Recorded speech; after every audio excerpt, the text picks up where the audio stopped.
The air hangs thick with salt and tension as the first light of dawn creeps across the restless waters. Every ripple seems to carry the weight of history and the promise of confrontation. On the deck of a Philippine Coast Guard vessel, sailors stand alert, scanning the horizon. Their eyes, sharpened by experience, catch a colossal shape slowly emerging from the haze. It is a China Coast Guard ship, painted in stark white and red. Its sheer size and imposing presence are a statement of power, a reminder of the stakes in these contested waters. The Philippine ship is on a routine resupply mission to the BRP Sierra Madre, a grounded naval vessel at Ayungin Shoal that serves as a symbol of the Philippines' claim and resolve. Yet the Chinese vessel moves deliberately, maneuvering to block its path and assert dominance. The radio crackles with warnings and demands, broadcast in a language the Filipino crew understands all too well, one of intimidation and pressure. This is gray zone warfare, a conflict fought not with bullets, but with intimidation, presence, and psychological pressure. The weapons here are water cannons, high-powered lasers, and dangerous maneuvers at sea, tools designed to harass, disable, and frighten without crossing the threshold into open war. The Chinese ship, several times the size of the Philippine vessel, closes the distance with intimidating speed, its engines churning the water into white foam. The Filipino captain holds his course, his resolve unwavering. He knows that turning back is not an option.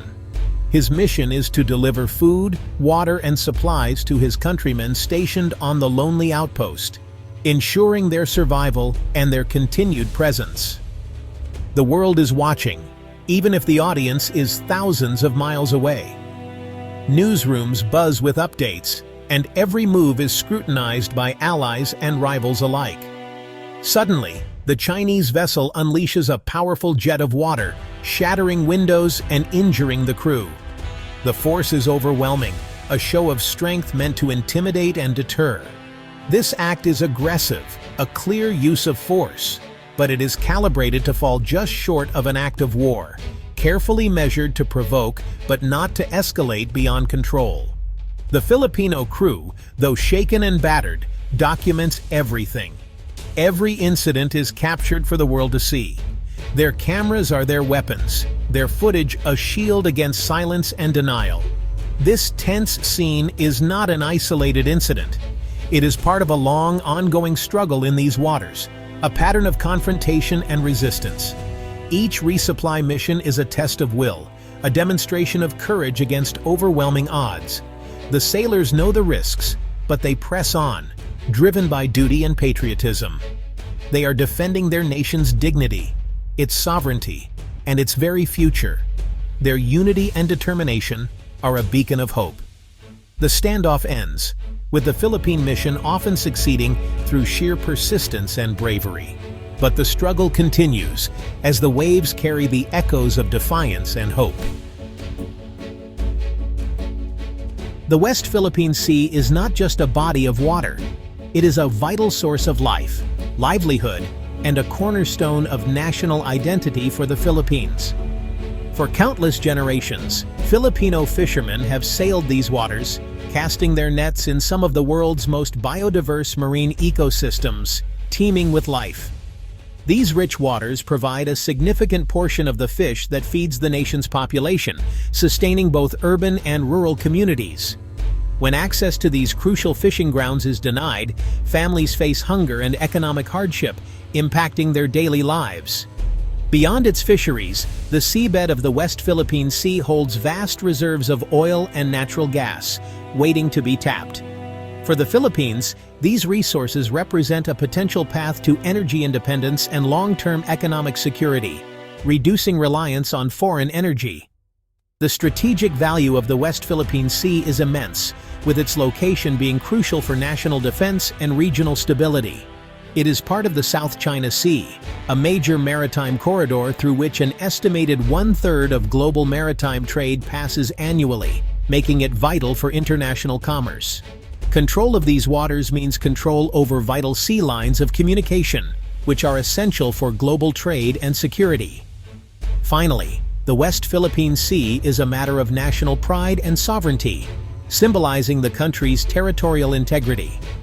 For Filipinos, defending the West Philippine Sea is about standing up as a sovereign nation, asserting their rights and protecting their heritage for future generations. At the heart of the conflict is China's 9-dash line. This vague demarcation lays claim to nearly the entire South China Sea. This claim is not based on international law. The 9-dash line cuts deep into the Philippines' exclusive economic zone. The 2016 arbitral award in The Hague was a decisive legal blow to this claim. The tribunal ruled there was no legal basis for China to claim historic rights within the 9-dash line. However, China rejected the ruling outright. The problem with the 9-dash line is its deliberate ambiguity. It allows China to expand its presence incrementally. For the Philippines, the 9-dash line is an existential threat to its sovereignty. Manila cannot and will not accept the 9-dash line. China employs a coercive strategy known as the cabbage strategy. This involves surrounding a contested area with multiple layers of vessels. The innermost layer might be China Coast Guard ships, followed by maritime militia vessels. The outermost layer is often a People's Liberation Army Navy warship. This strategy puts the Philippines in a difficult position. The maritime militia allows China to use overwhelming numbers while maintaining plausible deniability. This makes it nearly impossible for Filipino fishermen to safely access their waters. Faced with China's overwhelming force, the Philippines has adopted a policy of assertive transparency. This involves publicly exposing China's aggressive actions in the West Philippine Sea. The Philippine Coast Guard and armed forces now embed journalists on their patrols. They're equipped with cameras to document and disseminate evidence of Chinese harassment. This strategy counters China's propaganda and builds a compelling case in the court of public opinion. The dramatic footage is now regularly featured in major international news outlets.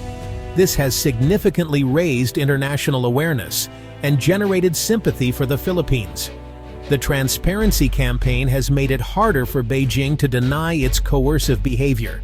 It is a modern form of asymmetric warfare where a smaller nation uses information to stand up to a superpower. Beyond transparency, the Philippines is building a more credible defense posture. The goal is to develop a minimum credible deterrent. The Navy has commissioned new, modern frigates equipped with missiles and advanced sensors. The military is acquiring offshore patrol vessels, anti-ship missile systems, and more aircraft for maritime surveillance. The Philippine Coast Guard is receiving larger patrol vessels from allies like Japan. A major focus is improving maritime domain awareness. The Philippines is investing in new coastal radar systems, aerial drones, and satellite surveillance capabilities. The modernization is a race against time to defend its sovereign rights. A cornerstone of the Philippines' strategy is its revitalized alliance with the United States. This partnership has grown even more significant in recent years, as regional tensions have escalated and the need for strong alliances has become increasingly clear. The two nations are bound by the 1951 Mutual Defense Treaty, a foundational agreement that has shaped their security relationship for decades and continues to be a pillar of their cooperation. U.S. officials have repeatedly affirmed that an armed attack on Philippine forces in the South China Sea would invoke U.S. commitments under the treaty, sending a clear message to potential aggressors. This serves as a powerful deterrent to China, signaling that any hostile action could trigger a broader conflict involving the United States. The U.S. and the Philippines have ramped up joint military exercises, enhancing their ability to operate together and respond to any threats in the region. Another key development is the expansion of the Enhanced Defense Cooperation Agreement, which allows for greater U.S. access to Philippine bases and increased military collaboration. This agreement enables the U.S. to pre-position military assets in the Philippines, improving readiness and response times in case of emergencies or conflict. The alliance is not a one-way street. Both nations benefit from shared training, intelligence, and strategic planning, strengthening their mutual defense. For the U.S., a strong and resilient Philippines is critical to its broader Indo-Pacific strategy, serving as a key partner in maintaining balance and security in the region. The Philippines' strategic location makes it a linchpin in the first island chain, a vital line of defense and influence stretching across the Western Pacific. Supporting the Philippines is about upholding a free and open Indo-Pacific. It maintains regional stability, ensures freedom of navigation, and reinforces the rules-based international order. Beyond its alliance with the U.S., the Philippines is building a coalition of partners. This involves strengthening ties with regional and global powers. Japan has emerged as a key strategic partner. Tokyo has provided the Philippine Coast Guard with modern patrol vessels. Australia is another key partner, elevating their relationship to a strategic partnership. The Philippines is also reaching out to European powers and ASEAN neighbors. By weaving together this web of partnerships, the Philippines is not alone. It is part of a global effort to ensure the future of the world's oceans is governed by law. The situation in the West Philippine Sea remains volatile. One scenario is a continued tense status quo. This path is fraught with risk, as close encounters could lead to a larger conflict. A more optimistic scenario involves a de-escalation of tensions. This could happen if international pressure becomes too great for Beijing to ignore. A darker scenario involves China deciding to resolve the issue through force. Such an act of aggression could lead to a direct military confrontation. Ultimately, the struggle for the West Philippine Sea is a bellwether for the future of the global order. For the Philippines, the stakes are existential. For the world, it is a front line in the defense of a free and open international system.